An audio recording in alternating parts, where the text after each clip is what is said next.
Hi everyone, welcome to my channel, Scary Chronicles, and today we will look at a true crime case with you. The bodies of two women who vanished earlier this year in rural Oklahoma were discovered buried on a farm, linked to the grandmother of one of the victims' children, as revealed by court documents. A series of search warrants, filed around the time 5 suspects were apprehended and recently made public, describe a grisly and intricate plot allegedly orchestrated by members of a group called God's Misfits, seemingly to resolve a contentious custody dispute.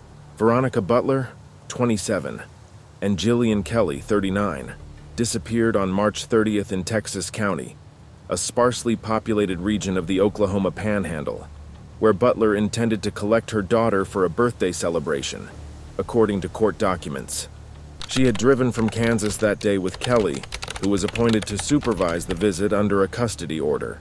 Their vehicle was found abandoned along Highway 95 in Kansas, near the Oklahoma border, where prosecutors claimed they were lured by the suspects who had planned their murder.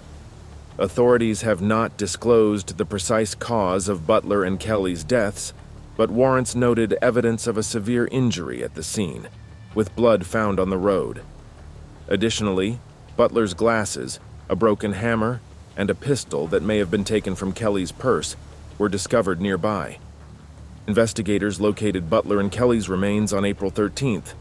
They were hidden inside a chest freezer, buried in a pasture rented for cattle grazing by the grandmother's boyfriend, who had access to the property, authorities said.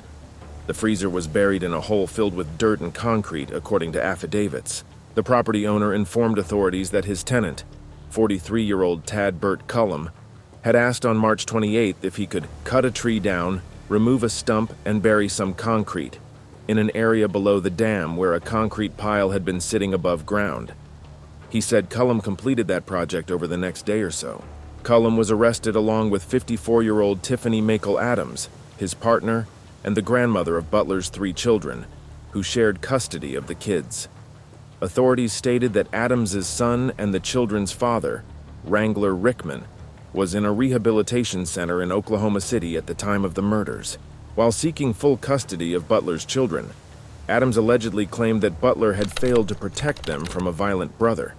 A teenager, identified only by the initials CW in court documents, told investigators she had overheard Adams accusing the brother of sexual abuse during conversations with the teen's mother, 44-year-old Cora Twombly, and her husband, 50-year-old Cole Twombly, who are also suspects.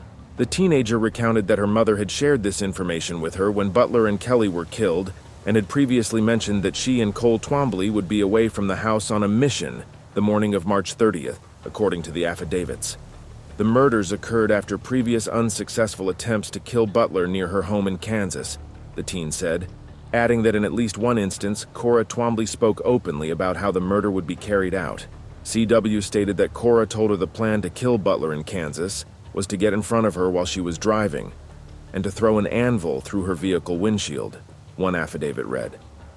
Rickman also mentioned death threats by Adams and Cullum in recordings obtained through the child custody case, according to the document. In addition to Cullum and Adams, both Twomblys were arrested, along with 31-year-old Paul Grice, and taken into custody in Texas County, records show. All 5 suspects allegedly belonged to an anti-government group called God's Misfits, which had religious affiliations and held regular meetings at the Twombly home, according to the Oklahoma State Bureau of Investigation. Each is charged with 2 counts of first-degree murder, 2 counts of kidnapping, and 1 count of conspiracy to commit first-degree murder. They could individually face lifetime prison sentences or the death penalty in Oklahoma if convicted. Thank you for watching. Don't forget to subscribe and like the video for more informative true crime news. See you soon at Scary Chronicles.